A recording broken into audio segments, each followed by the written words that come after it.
It's better to try and fail rather than fail to try. The start of my journey as an individual, as a sales professional, stood around the roads distributing pamphlets, houses selling pizza coupons. Welcome to the Little Text Podcast, the place where we bring the bigger picture in little text. With this podcast session, we bring out stories that deserve to be heard and inspire millions of budding entrepreneurs. In the very first episode of our podcast, we would like to introduce to you Mr. Bhavesh Khothari. Sir, can you take our listeners through the journey of your work? Like we spoke that since the age of 16, you've been working, and like you said right now, you've been hustling and you've been walking through this very, very long journey. If you could take a little bit time and take us through your journey, so as to our listeners have a clear idea what your concept. If you want to achieve something, you need to go all out and make sure that you don't stop till the time you achieve that, right? So at, after my 10th standard, I think at that time we had those 10th and 12th and the SSC and HSC boards, right? It was a vacation time, and suddenly I requested my parents to give me something, and they said, "Hey, look, I think you have grown enough. It's time for you to get things what you want, and not ask for things or demand for things, right?" And that is a great, I would say, an opportunity which gave me to explore my own potential.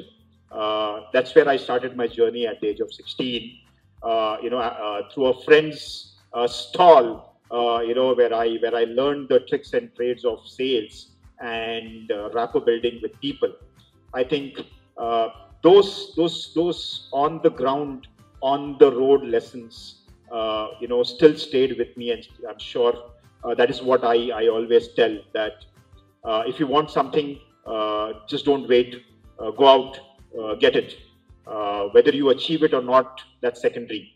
But as I say, it's better to try and fail rather than fail to try. So that's been the start of my journey as an individual, as a sales professional.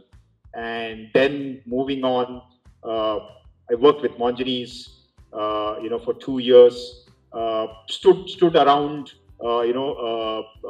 the roads distributing pamphlets, walked into houses selling pizza coupons, and so forth, right? So it's a very, very very exciting journey that I had, because what kept driving me was every no that came my way.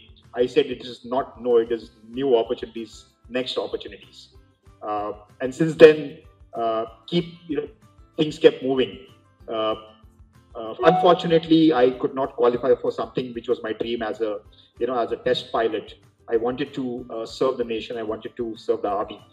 And coming from a Gujarati background, I'm sure a lot of boys and men like us actually enter their businesses, their father's business or their parents' business. Yes. Very few would want to go out and say, look, I want to, maybe serve the nation, right? Absolutely. So that's something that actually did not happen, and actually it shattered me a lot. But that did not stop me. I said, look, if you want to serve, if you want to give back to the society, if you want to do something for the society, there are several other ways. And that's what was the purpose which kept driving me and kept moving me every time. In that process, I think one of the most blessings of my life has been my professors, my mentors, my family, who played a lot of significant role in what I am today. I always say success is very relative. The more the success, the more the relatives. And failure is an orphan, right? You never would see anyone, acknowledging failures. Yes. And I think that is one of the biggest challenge in today's society. People don't accept failures. I think we need to have something done, especially maybe in curriculum or maybe in learnings, or maybe in our day-to-day lives, where people are taught to acknowledge failures because they are stepping stones to success. And pick up the history, and you will find n number of examples of people who have failed and they have been, masters of their own, life as well, right? So, in short, I think this 25, 30 odd years of what I am today, I owe to a lot to my family and to all my mentors and my friends who have been always there whenever I have needed, and still today as well. Day-to-day failure, what is it that made you get up in the morning the next day to try again and accept your failures? At this point of time, like you said, we act like our failures don't exist. Otherwise, it isn't ever a part of our personality. Our failures never come forth in our personality. How is it that you approach failures? How do you look at it, and how do you break it down in your day-to-day? How do you deal with it?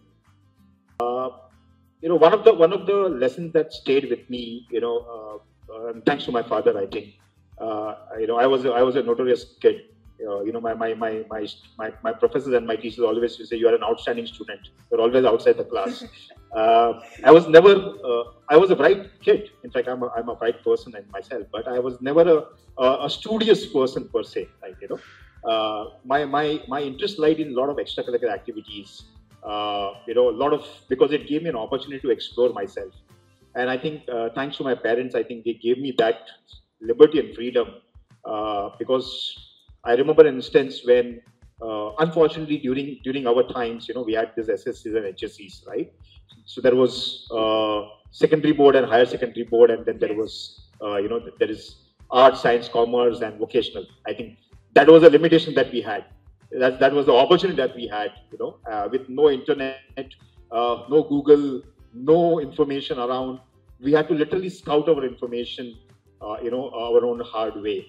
And in school, my school had this rule that they needed always a 100% result. Every persons used to have, every student has to pass, with flying colors. And me being, not so great in my academics, I was actually asked to take a drop in my ninth. This is something that I've not shared with a lot of people. It's very, very few people who know about this background. Grade. In ninth standard, yes. This is when I was, almost like 14, 15 years of age. Yeah. And my father told me one thing, that look, he sat down with me and said, look, now I think it's high time for you to, put up your stuff together and, make sure that you do something about your own self. Because I'm tired of telling you what you need to do. So he said something very beautiful that stayed with me, throughout. Right? He said that, look, I am a self-made person. I've worked hard to where I am today to be successful. And I think if you have to, be successful, if you have to understand what life is all about, he said something which actually shook me out. He said, today, if I want to be known, I don't want you to know me, you known by my name. I want me to be known by your name. So if you go out, I don't want people to tell, hey, look, this is, Mr. Bhavesh Khothari's son. I want to be known that, hey, look, if I go out, whose dad is this? This is Bhavesh Khothari's dad. I think that the meaning of that actually changed the complete perspective of, what I was. And then I started working. I said, look, if I have to achieve something, I think I need to gain something. And since then, I think life has been a great teacher. I've never stopped. I've always achieved things which I wanted. And in that process, I have failed a number of times. But it never, deterred me to do what I wanted to do. And I was also a very adamant person. I used to carry, my resignation letter along with me every time. So I worked every day. Every time it has to be. So I've almost, if I have to say that, I've spent 3 months just doing interviews. every day 5 interviews in a day. We had this amazing thing called Midday, which had listings of jobs. Okay. So every morning I used to pick up the paper with 5, 6 circled interviews, pick up my bag with my lunchbox, and I used to move out. For 3 continuous months, I kept only attending interviews. Some of them rejected me, some of them I rejected, some of them didn't turn up, some of them I did not go back, right? That was only to understand where do I fit, because I wanted something that I would want to do, not because I wanted to, take a great salary. Yeah. I wanted to enjoy what I wanted to do. And one fine day, I land up in an event management company. So, by the way, I'm a BSc chemistry graduate with 6 unit majors, with a PG degree in event management, and an MBA in international business, a diploma in international trade. None of them fits to what I do. Yeah. So, but yeah, because of me failing to qualify for being a test pilot, I ended up taking up graduation in BSc chemistry majors, because at that time that was the only option left. That look, after your 12th, I think it's okay. You've not been able to qualify for whatever reason, but life does not end there. Yes. I think kuch to kare, kuch to hoga life mein apna. Let's finish at his graduation and then see what happens next. Yes. So that's been, a roller coaster journey so far in the last maybe 2 decades plus. I just want to know that how difficult was it to fight the society, to fight the expectations that everyone has of you when it comes to sticking to the right choices. Like you said, your education are not aligned when it comes to being in the same sector, or you have n number of experiences in different fields, and how diverse.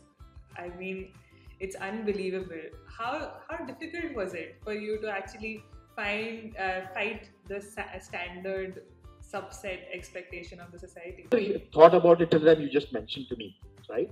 Is it? Absolutely, because I never had the time to think about it, because my only aim was to see where I can add value to myself. What can I learn?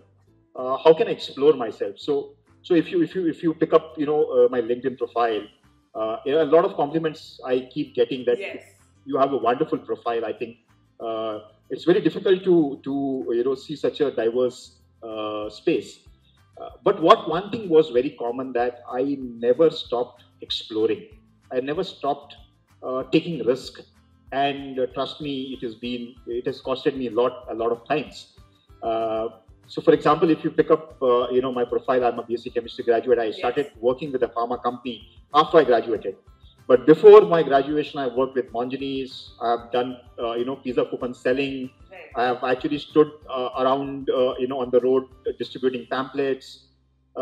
This was just because my family was very happy that, I am doing what I wanted to do. They never stopped me, saying that, look, you explore. I think it doesn't matter what you make as a money or as a pocket money.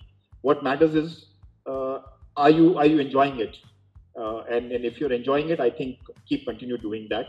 The second aspect was, I got to work with some amazing colleagues and mentors, in my life, and a lot of credit goes to them, because they were always there to help me and support me. I think, after my family and my friends, I think my mentors, guided me in a lot of space. A lot of them actually saw that potential in me, and they kept pushing me. I think it's like, if you want to have, हीरे की कीमत जौहरी जानता है, is what it said, right? I think they knew my worth. I remember instances where my bosses used to tell me, or my mentors. I still have Ryan Solomon, who is in Singapore. A great friend and a great mentor, a great senior. He once challenged me that, look, what do you want to do in 3 months? This is way back in 2000. Almost like 22 years ago. He said, what do you want to achieve? I said, I want to buy my first mobile. And then the number that I still have is 22 years old. I never used a prepaid mobile. 3 months, I walk into his cabin and say, "Hey, look, Ryan, why didn't you take down my number?" He said, "Wow, you achieved it." I said, "Yes." "So what's next?" He said, "I want to buy a bike." So what happened was those small milestones, those small goals actually kept me occupied, that I never thought about, what's happening around me. I think, I kept excelling. And one great lesson that I learned was that you do not compete with people around you. You compete with your own self. I think that's the best way, to beat yourself and to keep achieving whatever you want to. Yes, great failures, great learnings. I still keep failing. I still keep trying. But one thing is very constant, that it keeps me moving. I work 16, 18 hours a day. And if I have to look at from a monetary perspective, I don't think I have ever thought about that, because what I thought was, at the end of the day, I should be content enough and should be happy enough to say that, look, I have done justice to those 24 hours that I've got in my life. I think that's more important. That makes you so content by the end. So if you look at what I did, was I came from an event industry, moved into consulting and advisory, because I challenged myself that, look, I don't want to stick to only one role. So I achieved greater heights at a very, very, very shorter span, right? So from a executive in 2002 to 2004, a sales manager managing a team of 25 to 30 executives, yes, with 4 teams, achieving X revenues for the company, being invited, and thanks to my other mentor who invited me to Malaysia, on all expense paid trip, Mr. Dave King, right? So what happened was, at one level, at one instance, I actually hit a glass ceiling, saying that, look, now what? What next? I said, I'm bored with sales. Now I want to do something different. Got into consulting and advisory, Six Sigma, lean innovation, with QAI. Had great mentors. I still consider Navyug Manoj, who's the founder of QAI, and Manish Alsi, as my mentors. They have been very, very supportive in what I did, right? And a host of other friends and colleagues in there as well. 1.5 years, I said, look, consulting, see clear. Now what? Got an opportunity to work with a cross-border advisory firm. 3 years there, understood, M&As, cross-border advisory, SMEs, so on and so forth, right? From there, moved to the next leg. And finally, after being a general manager for a magazine called Entrepreneur India, in 2011, I said, now it's the time for me to seek. What I wanted to do is understand whether can I build something of my own, right? And that's how the journey was. In that space in 2011 is when I had built a lot of friends, a lot of corporate friends, a lot of CXOs. I'm a great networker.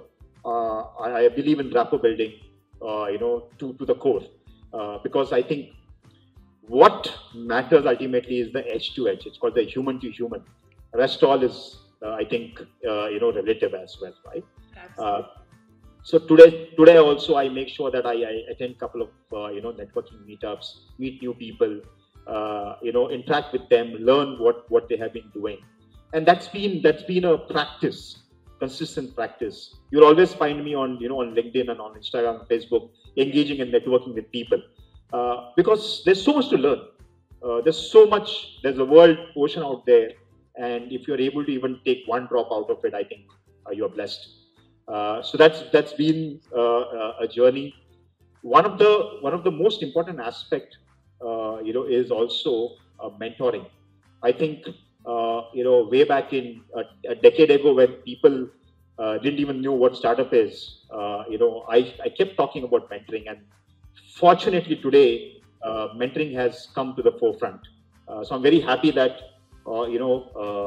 people like me who believed in mentoring and who kept talking about it today, I think they have understood the value of mentoring, especially in the startup ecosystem, especially startup world. Important is mentorship. when it comes to any individual's growth, when it comes to an institutional growth? And is it just about luck? Is it just about finding the right mentor? Or what exactly, how is it that you approach mentorship? Let's look at us as human beings, right? When you're born, you have your parents who teach you walking, who take care of you, who make sure that you're taken care of. They teach you a lot of things around you, right? As you grow and you enter kindergarten and you enter school, you have your teachers. Now, what happens is when you have a mentor, especially your parents, right? A lot of times they will actually, sideline your bad qualities and say, "Hey, look, it's my kid. It's okay." They're right? biased. Yeah. So they will obviously be biased because for them you are the child, right? So they will always try to sideline some of the bad qualities about you, though they might be aware. It's not a conscious decision. It's basically a subconscious decision, Yes. right? But as you grow, as you go to school, as you go to college, right, you keep learning and you keep extending your circle. So what happens is from your parents, now the next mentors are your teachers and professors, and then your friends, right? And in that process, you're also a salesperson, remember, because what happens when you make friends, you sell yourself. Hey, I like this, I like that, right? And that's how you make great friends. Yes. So you are a born salesperson. Everyone is a born salesperson. We all sell each other. We all sell all the time, right? As you grow, as you get into the corporate world, or as you start working, you have your peers, your colleagues, your seniors, your superiors, trying to guide you and give you, insights about what to do, what not to do, right? And if you look at the life cycle, right, you will always have mentors. Some of them you might call it as a coach, some might call it as a parent, guide, guru, whatever you call it, right? That's one classic example of how I look at as mentorship or as a mentor. The second example is pick up, the epic Mahabharata, and you see Lord Krishna guiding Arjuna, right? Yes. In his righteous path, and that's how Bhagavad Gita was, came into existence, right? Yes. So what did he do? Lord Krishna said, "Look, you need to know your purpose. Why are you born? You're not here to to adore your family, your siblings and your brothers. Your purpose of existence, why you were born, was to seek dharma and make sure that it is upheld, right? That's a great lesson, I think.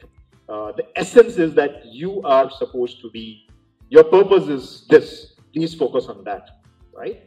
So he got him back to the righteous path of what Arjuna should be doing. A third class example is Chanakya. Yes. Right? So look at mentorship in that perspective. Fast forward in our lives, right? When we get stuck, we go to seek help, right?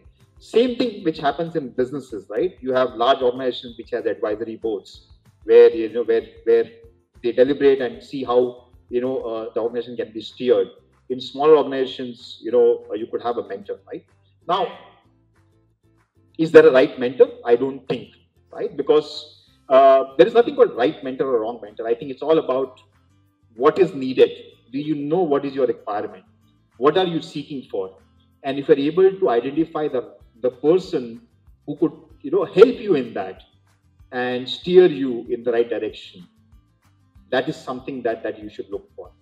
Coming to businesses, you can't have a general practitioner who can just give you those white, pink, yellow, blue pills, right? You also need experts. So, for example, if you are running a media platform like this, right? You need someone who understands media. You need who understands that, right? So he or she can solve that problem.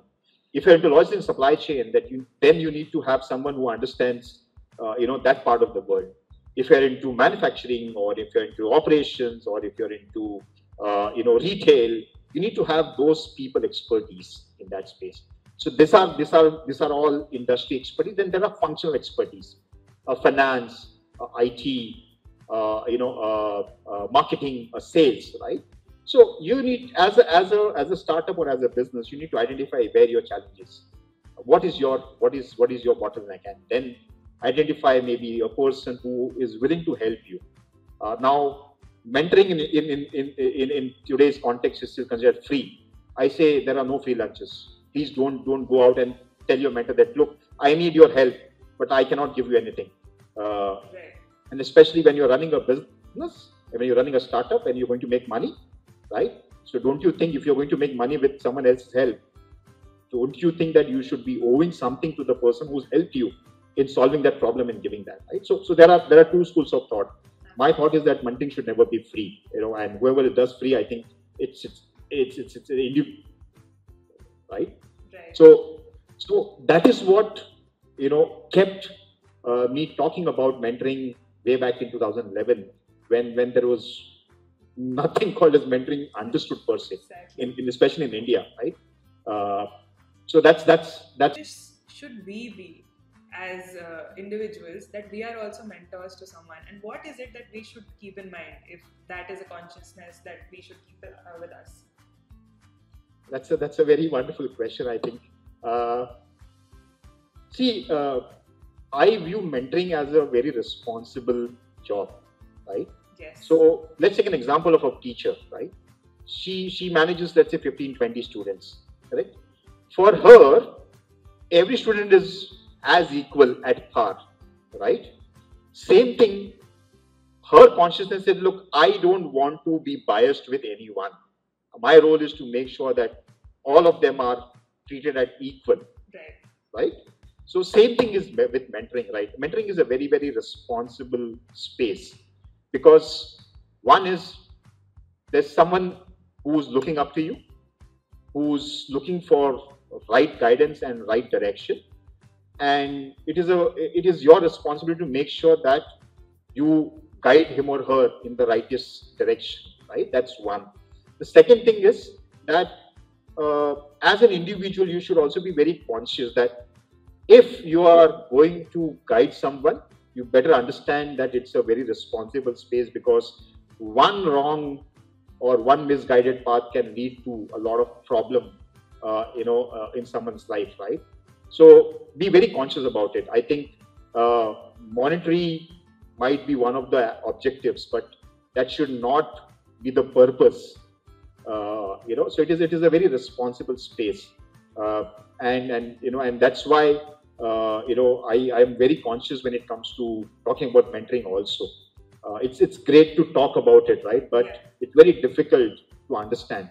And I'm sure a lot of my industry friends and colleagues would understand. You would agree that mentoring has its own charm. It has its own whims and fancies, and it has its own pitfalls, and so on and so forth, right? But this is what my belief is, and I'm happy that at least I'm conscious about certain things as a mentor or as an individual per se. I think this is the point where we segue into the literature part of the book that you're writing, Eves Against the Odd. It's about, I think it's a story of around 20 to 25 inspiring women entrepreneurs.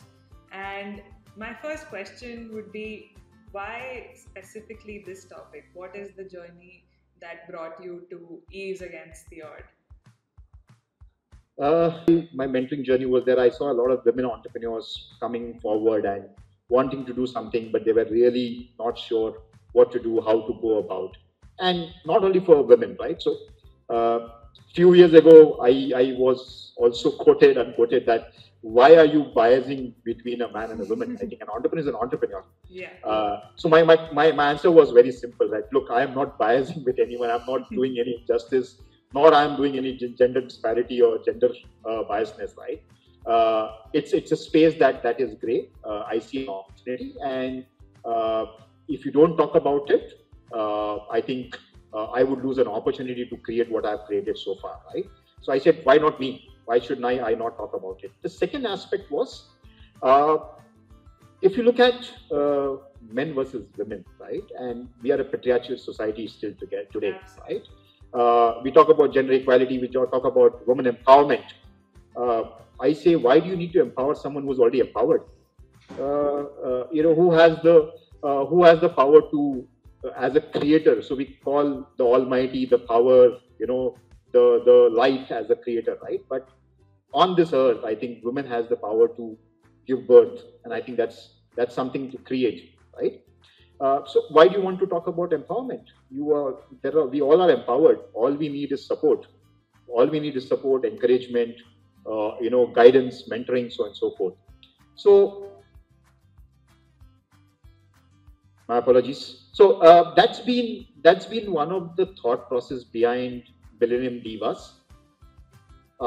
And the second aspect was there was a great impetus that was seen in the society on around women and women entrepreneurship and women empowerment again. Right? Yes. I said this is a great opportunity. How can we create something very interesting? And during this entire 4.5 years of Millennium Divas, right? Me and my wife, we both co-founded this. And obviously, yes, I have a great mentor who keeps guiding us. There's a lady, Shweta Shalini ji. She's one of the guiding lights to us as well. And there are a host of other women entrepreneurs. If you go to millenniumdivas.fund, you will see the kind of women entrepreneurs who come forward to support this initiative, because I think it is for the women, by the women. I am just more of a catalyst. That would be great. We are by far one of the biggest communities of women in entrepreneurship. The second aspect is we said, look, how do we create a larger impact? By talking about it, by making sure that there are initiatives around it. So we are a platform, and we aim to create one of the largest investment platform for the women, by the women. And if you look at the consensus or the census today, yes. Investment space, especially angel investment space, there are only a handful of women who are angel investors, right? So not only you have to increase the number of women who take up entrepreneurship, but also can you take up a mantle of creating those women as angel investors or investors in startups as well, right? Yes. So these are the two batons that we keep pushing around. And that is where the book called Eves Against the Odd plays a very crucial role. Mind you, in fact, the last August 5th, we launched the first edition. Right. So if you see, this is the book, right? If you see the banner at the back, right? This is something that I firmly believe in. It was actually a great thought, by my co-author Hariharan Iyer, and we put together. Can we do something which is more powerful and more impactful? Because I think it will align with Millennium Diva mission and vision as well, right? So we launched our first volume on the 5th of May at Bombay Stock Exchange in support with BSE IPF and Bombay Stock Exchange BSE as well, right? By far, we have sold more than 800 plus copies in the last 7-8 months. But we said that, look, is that the only thing that we wanted? So what we did was on the 7th of May 2022. And there's again a great history around that, and I'll take this sometime later, of how we managed to bring this book in the middle of a pandemic, right? It was again an odd thing for us to launch a book. Take us through that, like we'd love to know. Yeah. So this was supposed to be happening on the 18th April 2020, and at Gurgaon, where we had curated those stories. So by the way, none of the stories which I've covered are paid. They're all we have not taken a single penny from any woman entrepreneur to publish their stories. That's the first impactful space that we said we will do it. The second aspect was 18th April 2020, we were planning to launch this book. And then the world got into a complete shutdown in the month of March 2020, 22nd, 23rd, I think, right? So we said, now what? What do we do? How do we go about and do this? So we waited. As the world was waiting to see what's next, we all waited. And finally, on the 5th of August, we managed to launch this. It was a grand launch at the BSE auditorium with approximately 100 women entrepreneurs, with some key names in the industry joining us, right? So this book has a write-up from Ms. Anju Sharma. She's the Principal Secretary, Government of Gujarat. We have Dr. Kiran Bedi ji, who's put her write-up. We have Shweta Shalini ji, we have Ashish Chauhan, Managing Director for BSc. We have Kushbu Balsara ji from BSc IPF. So these are some of the contributors to this book. This book is actually dedicated to my mother as well, because I think she's the first diva for me as well. Coming fast forward, on the 7th of May, we launched the second volume of the book, which is currently under edition and which will soon be published, right? So today we have not 25, but we have 50 women entrepreneur stories that we have published, and we intend to do 3 more editions. And touch wood, if God permits us, if you all support us, we would be happy to see 5 editions by end of 2022. That's something that. How are the challenges that women face as entrepreneurs different from what men face? What is this grey area, sir? It's again, as I said, very relative, right? I don't want to be very diplomatic in that space, right? But if you pick up the history, and if you pick up, so far the space, right? One of the biggest strengths woman has is that she is multitasking. Okay, that's the first space. The second is that the society has not yet been ready to support and encourage women entrepreneurs. So let's pick up an example. If you pick up any corporation, right? If you go higher the hierarchy, the number of women, is decreasing.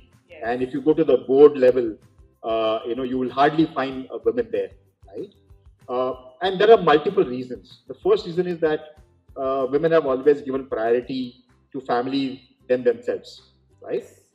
They've always been homemakers first, and then moved out and wanted to build on this something. Yes. They've been always sacrificing themselves, versus the family as well, right? Yes. So for them, sacrifice has been the name of Nari as a sacrifice. The Nari is equivalent to sacrifice. That's it, right? Yes. The third aspect is somewhere down the line, because of a lot of patriarchy, things have changed, right? So I always am very intrigued. Why do women have to leave their house and follow a man after his marriage? Why can't be different, right? Why should not a man go and stay, at her place and join her, right? Absolutely. But there's no answer to that. I don't know. I've never been able to find that answer, right? The third aspect is that she's always been family first and everything last. In that space, I think she's somewhere down the line lost the power that she has, and I think this is something that we need to harness as a humankind, right? Pick up any country which has a women leader, right? See the GDP, see the growth, see the space that country goes out, right? So there are n number of examples out there. So if you talk about gender equality, if you talk about removing biases, I think we need to create some platforms, and that is what we have been trying to achieve. I'm not sure whether we are successful or not, but I think we'll keep moving. We'll keep focusing on that. Maybe if we are able to bring that very little change, that drop in the ocean, if we are able to add that, I think we would be successful, right? So the name millennium itself is 100,000 millenniums, right? So we would want to change 100,000 lives, women lives in our lifespan as well, right? So that's. Sir, having said that, what do you think is the future of Millennium Divas? Where do you see it 5 years from now, 10 years from now? I think one is very clear. We want to be the single largest platform globally. And the second is we want to make sure that we remain an impact creator, in building a more inclusive society by changing how society thinks today on women entrepreneurship or in women per se, right, as well. So that's the vision around that. We would want to continue doing what we are, and I always believe that having a long-term goal and a short-term goal is very important, but making sure that your eyes are focused on what you want to achieve is also very, very important, right? Absolutely. So if I have to say, can we become one of the largest conglomerates? Yes, possible. Not sure how it's going to happen. I think we'll keep continuing doing what we want to do with smaller impacts, and let the society, let the flow decide where we achieve, right? So, for example, some of the initiative that we launched is Millennium Diva Speak, where we have an interview-based initiative where we don't talk about inspiration journeys. We talk about how can you sell. I think you are a business. You need to keep selling. You need to keep activating, growing your business. We have recently launched merchandising as another initiative with a title called "I Am a Diva." So that's another area that we launched. We are looking at launching a community technology platform and investment platform. So there's so much out there that we want to do, but there is very little time to achieve as well, right?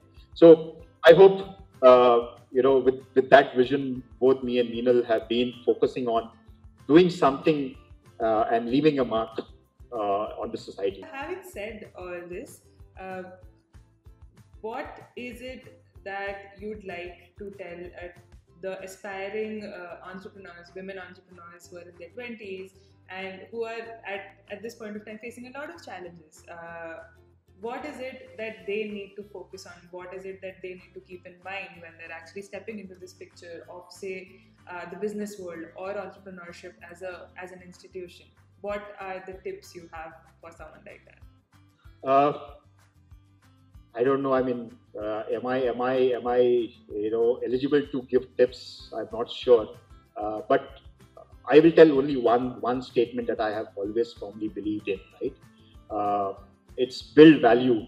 I think valuation will follow, and this is something that I keep talking about it. Right? It's a great thought to have, but I think you need to be ready to also sacrifice a lot of things. Right? You can either create a hoard of money, Right. or you can either create value, right? It is very rare to find both of them together, right? So if you're able to create both of them, I think. Do you think it's possible to create both of them? Yes, I think so. To a certain extent, yes. And there are ample examples again, right? I don't want to take any organization's name or anything, right? But if you look around yourself, right, there are large organizations, there are small organizations who have been able to do both very significantly, right? It's again, if you want to give, you need to have also, right? So my co-author Hariharan says a very beautiful thing, right? Put mission before commission, right? So that's one thought. The second thing is, I think it's all perspective, right? For me, what matters is what value I believe. For another entrepreneur, it might be the value that is in the bank, right? But if you're an organization, I think you need to look at both. Because as an organization, if you have to create impact, I think you need to also make sure that it also fulfills your stomach and puts food on your table as well, and put food on your employees' table as well, right? Absolutely. So that's something. It has to make money. A business has to make money. Simple. I'd like to come to our conclusive question, sir, and to all those people, everyone out there who's going to probably be listening to you. There are too many of us who are today want to have a startup and are skeptic and have a lot of reasons not to, and still have an idea in mind. What is it that you would like to tell them? That one thing that you'd like for them to know, which you feel that everybody at that position should know and should be aware of in order to take that decision. What would you like to say to them? Wish I had a one-line answer to it, right? But let me try and sum it up very, very quickly, right? The first is there's a thin line between attitude and arrogance, right? Remember that. Number one. Number two is if you don't try, you will not know what potential you would have, right? So go out. Don't get mad behind anything, right? There is sanity and there's insanity, right? It's a very, very, very thin line between both of them as well, right? Third thing is, don't look it as an option, right? Okay, let me try and see what can be done, right? I think there are 1,000 steps before something comes in, right? Are you willing to take that 1,000 steps before you are able to do that as well, right? So do your homework very, very clearly. Be very sure what you want to achieve. So I think this is the best note for us to conclude this podcast. I sincerely, from our entire team, like to thank you from the bottom of our hearts for taking out so much of your time to talk to us, to speak to our our small audience. And we understand you are very, very busy and you are on the go, but this has meant a lot to us as inspiring kids, for lack of a better word. And thank you so much for your time. Thank you so much. Thank you so much.